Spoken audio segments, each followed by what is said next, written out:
Hello everyone. You guys don't know me yet, so let me introduce myself. Myself Anushka Vats. I gave NEET 2024, the scam year, and cleared it. It was my first attempt and I got.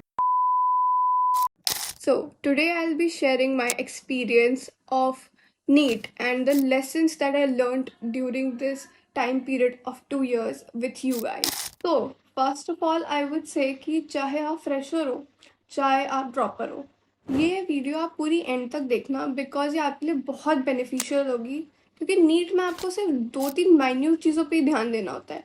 अगर आपने वो चीज़ें कर ली ना तो आपका selection guaranteed है। मतलब आई कैन टेल यू कि अगर वो बस छोटी छोटी 2-3 चीज़ें हैं जिस पे स्टिक करना बहुत डिफिकल्ट है, बट अगर आपने वो 1 साल कर लिया सो आपका नीट डेफिनेटली क्लियर हो जाएगा। सो मेरी स्टोरी भी एज़ यूजुअल 11th से स्टार्ट हुई जब मैंने बायो ली। तो 10th से 11th का सिलेबस बहुत ज़्यादा डिफरेंट होता है। आपको 10th में है कि 2-4 क्वेश्चन हैं गिने गिनाए वहीं याद करने हैं, उसी में से पेपर आएगा बोर्ड्स का। सबके अच्छे नंबर आ जाते हैं, सब बायो या फिर जेई की साइड चले जाते हैं। सो मेरे साथ भी वही हुआ, मैंने बायो ले ली और मेरे पास कोई गाइडेंस नहीं थी नीट के लिए। ओके, कोई भी नहीं था मेरे पास, ना मेरे घर से कोई डॉक्टर है, ना ही किसी ने मेरे अभी रिसेंट ईयर में नीट दी है। किसी को आइडिया ही नहीं था पेपर के बारे में, ना मुझे पता था आइडिया था सच। और ना मैं किसी ऐसे ऑफलाइन बड़े कोचिंग इंस्टीट्यूट्स के साथ एसोसिएटेड थी, तो कोई आइडिया नहीं। मैंने केमिस्ट्री की अलग ट्यूशन लगाई थी, फिज़िक्स की अलग ट्यूशन लगाई थी। बायो तो मैंने पूरी यूट्यूब से ही की। बायो के लिए तुम्हारे लिए I guess 2 resources is more than enough. आप अपना यूट्यूब देखो और अपना एनसीईआरटी पढ़ो, उसमें क्लियर हो जाएगा आपका। तो मैंने तो बस इतना ही किया था। 11th में आपको समझने में ही पूरा टाइम लग जाता है कि चल क्या रहा है। आपको नहीं पता क्योंकि 10th से आए हो, आपको तो आदत थी कि एक ही एनसीईआरटी है, उसमें से क्वेश्चन आने हैं। इधर हर एक फिजिक्स की 4-5 रेफरेंस बुक है, केमिस्ट्री की 4-5 रेफरेंस बुक है, मॉड्यूल्स अलग अलग कोचिंग के। तो मुझे कोई आइडिया नहीं था। मैंने कोई 11th में मॉक टेस्ट ही नहीं दिया था, क्योंकि उस समय मैं कोचिंग इंस्टीट्यूट्स में नहीं थी उस, तो फिर मेरे पास कोई मॉक टेस्ट का आइडिया नहीं था, होते भी हैं। मैंने 11th की एंड में जाके फुल 11th के मॉक टेस्ट दिए थे और उसके बाद मुझे पता चला कि अब तो पढ़ना ही पड़ेगा, बिकॉज 11th की एंड में जब मैंने मॉक टेस्ट देना शुरू किया तो इनिशियली मेरे से 400 to 500 के रेंज में मार्क्स आए। कभी कभी 400 से भी थोड़े नीचे चले जाते थे। उस समय तो मुझे लगा कि अगर मैंने ये कंटिन्यू किया तो गए, बिकॉज नवंबर दिसंबर के टाइम में केमिस्ट्री में चल रहा था आयनिक इक्विलिब्रियम और फिज़िक्स में चल रहा था रोटेशन। दोनों ही एकदम डिफ़िकल्ट चैप्टर्स, और लाइक समझ नहीं आ रहा था कि चल क्या रहा है, मैं किस पे फोकस करूँ, क्योंकि मैं एक क्लास पे फोकस करती थी। अगर मैं उसी क्वेश्चन प्रैक्टिसिंग करूँगी तो बस वही करने में मेरा पूरा टाइम चला जाता था, मेरे पास दूसरे सब्जेक्ट्स के लिए टाइम ही नहीं बचता था। तो 11th तो मेरी ऑलमोस्ट ऐसी ही गई, समझने में ही चले गई कि एक्चुअली मैं पढ़ना क्या है नीट के लिए। बिकॉज आई थिंक नीट के लिए मोस्ट इम्पॉर्टेंट चीज़ है कि आप लिमिटेड रिसोर्सेज ही रखो। आपको नहीं पढ़ना है हर चीज़, आपको हर बुक सॉल्व नहीं करनी है। ओके, आपके पास 1-2 बुक होनी चाहिए, आप उसी पर स्टिक करो, आप उसी को बार बार प्रैक्टिस करो अगर आपके पास टाइम है। नहीं तो जितना कर सकते हो उन्हीं 2-4 बुक्स को करो, उसी कॉन्सेप्ट को बार बार रिवाइज करो, बस वही करना है। आई नो सब यही कहते हैं, बट एक्चुअली में यही ही करना है। अगर आपने कर लिया, आपको नहीं चाहिए कि आप 4-5 रेफरेंस बुक सॉल्व कर रहे हो, नहीं, बस उतना करो, मॉक टेस्ट दो। मोस्ट इम्पॉर्टेंट थिंग जो नीट में है वो है मॉक टेस्ट देना। मैंने बहुत लेट रियलाइज़ किया ये, 11th की एंडिंग में जाके तो मैंने देना शुरू किया था। तो मैं बस ये कहूँगी, most important thing, please mock test दो, अभी से दो। कभी तुम प्रिपेयर नहीं होगे मॉक टेस्ट देने के लिए, आई नो। मैंने आज तक, मुझे एक भी मॉक टेस्ट मेरा याद नहीं जिसमें मैंने कहा कि हाँ आज मुझे सब आता है, अब मैं आज पूरा बैठ के दूंगी। कभी नहीं होगा वो, एंड तक नहीं होगा, नीट के एक दिन पहले तक नहीं होगा। आपको हमेशा लगेगा कि यार मेरी प्रिपरेशन ना कंप्लीट नहीं है, बट देना होगा। अब चाहे आपके 100 मार्क्स आए, चाहे आपके 200 मार्क्स आए, चाहे आपके 650 आए, कितने भी आए, just give mock test. Most important thing है। एंड देन फिर मैं ट्वेल्थ में गई। तो ट्वेल्थ वॉज द ईयर कि मुझे अब समझ आ गया था। मॉक टेस्ट देने के बाद मुझे ये चीज़ समझ आई कि अगर मैंने इसी पैटर्न को फॉलो किया तो मेरा इस ईयर तो नीट नहीं क्लियर होगा। क्योंकि ऐसी बात नहीं है कि मैं पढ़ती नहीं थी, बट बात ये नीट के लिए आपको बहुत सही डायरेक्शन में पढ़ना, क्योंकि टाइम कम है। अब मेरे पास सिर्फ 1 साल था, मेरे बोर्ड्स भी थे ट्वेल्थ के, मुझे उसके लिए भी 1-2 महीना निकालना था बिकॉज प्रैक्टिकल्स थे मेरे बोर्ड के ट्वेल्थ का, फिर एग्जामिनेशन देना था, रिटर्न की आदत छूट गई थी, 10th के बाद कुछ नहीं लिखा था। तो उसके लिए आपको 2 महीने तो एटलीस्ट बोर्ड्स के लिए आपको देने पड़ेंगे अगर आप फ्रेशर हो। ना मैंने कि अब तो करना ही पड़ेगा। सो ट्वेल्थ में मैंने अपने ट्यूशन्स थोड़े जाने बंद कर दिए थे बिकॉज वो थोड़े जे ओरिएंटेड ज़्यादा थे, उनका फोकस आईआईटी था। और मैं बता रही हूँ, दोनों एग्जामिनेशन काफ़ी डिफरेंट है। सिलेबस सेम, वही फिजिक्स है वही केमिस्ट्री है, बट दोनों का अप्रोच इतना ज़्यादा डिफरेंट है, ये मुझे उधर जाके पता चला था। तो उसके बाद मैंने कट डाउन कर दिया। मैं यूट्यूब से पढ़ती थी, मैंने एक ऑनलाइन बैच परचेज किया था, मैंने फिर उसी से पढ़ाई की थी। और ऑनलाइन अब पढ़ने के लिए मोर देन इनफ है। लाइक मान लो मेरी बात, ये बहुत ज़्यादा इम्पॉर्टेंट है, आपको अब बहुत ज़्यादा इधर उधर जाने की ज़रूरत नहीं है, ऑनलाइन बहुत सफिशिएंट है। बस जाके मॉक टेस्ट दो या घर बैठ के मॉक टेस्ट दो, अपना टाइमर लगाओ और बैठ के पेपर लिखो। और मोस्ट इम्पॉर्टेंट, जब घर आओ उस पेपर को चेक करो। सो ट्वेल्थ में मैं स्टार्टिंग से ही सीरियस हो गई थी। Twelfth was the time I was कि अब तो करना पड़ेगा। तो ट्वेल्थ में मैंने शुरू कर दिया था। मैं अपना मैंने कोचिंग के मॉड्यूल्स ले लिए थे और मैं उसी एक कोचिंग के मॉड्यूल्स लगाती थी। ये नहीं मैंने ऐसे 4-5 किताबें ले ली, नहीं, मैंने सिर्फ एक ही कोचिंग की ली थी और मैं वो लगाने लगी थी। मतलब अपना चैप्टर कंप्लीट करो, अपने नोट्स बनाओ, ठीक है, अपने हैंड रिटन नोट्स बनाओ, तुम दूसरों के नोट्स से मत पढ़ो, अपने ही समझ आते हैं at the end of the day, ठीक है। अपने नोट्स बनाओ, फिर सिर्फ फिज़िक्स और जो केमिस्ट्री है सिर्फ इन्हीं के शॉर्ट नोट्स बनाओ। मैंने तो इन्हीं के बनाए थे बस। इसके बाद मैंने एक चीज़ की थी ट्वेल्थ में जो मैं रिकमेंड करूँगी, आई डोंट थिंक आपको किसी ने बताया होगा।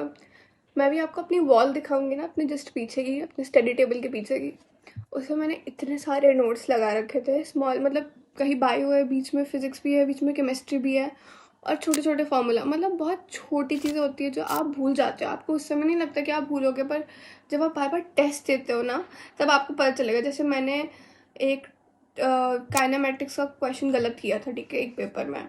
मैंने एक नोटबुक बना रखी थी, मेरी मिस्टेक नोटबुक, बहुत इंपॉर्टेंट है वो बनाना, सबको ही बनाना मोस्ट इंपॉर्टेंट है, वो बनाओ, उसके बिना काम नहीं चलेगा। वो बनाई थी, उसमें मैंने वो किया सॉल्व, ओके, बट उसके बाद वैसे ही सेम क्वेश्चन आया था मेरे नेक्स्ट पेपर में और मैं फिर भूल गई थी, ठीक है। अब मैंने तो एक बार किया ना, बट यार तुम इतनी सारी गलतियां करते हो हर मॉक टेस्ट में, सारी थोड़ा याद रखना मुश्किल होता है। तो फिर मैंने वो वापस सेम गलती की, तब जाके मुझे रियलाइज़ हुआ कि ये भी नहीं है। तो मैंने अपने पूरे वॉल्स पे स्टिकी नोट्स लगा दिए थे और मैं हर पेपर के पहले रात में हाफ एन आवर निकालती थी और पूरे स्टिकी नोट जितने भी लगे हुए हैं उन सबको एक एक बार पढ़ लेती थी, दिमाग में मेमोराइज कर लेती थी। अगर बायो के छोटे छोटे पॉइंट्स हैं, मतलब बहुत छोटे छोटे पॉइंट्स की एनसीईआरटी कोई भी रैंडम लाइन जैसे जिस पे क्वेश्चन आया और तुमने नहीं सॉल्व किया हो, उसको लिखो और चिपका दो अपने स्टडी टेबल के आगे।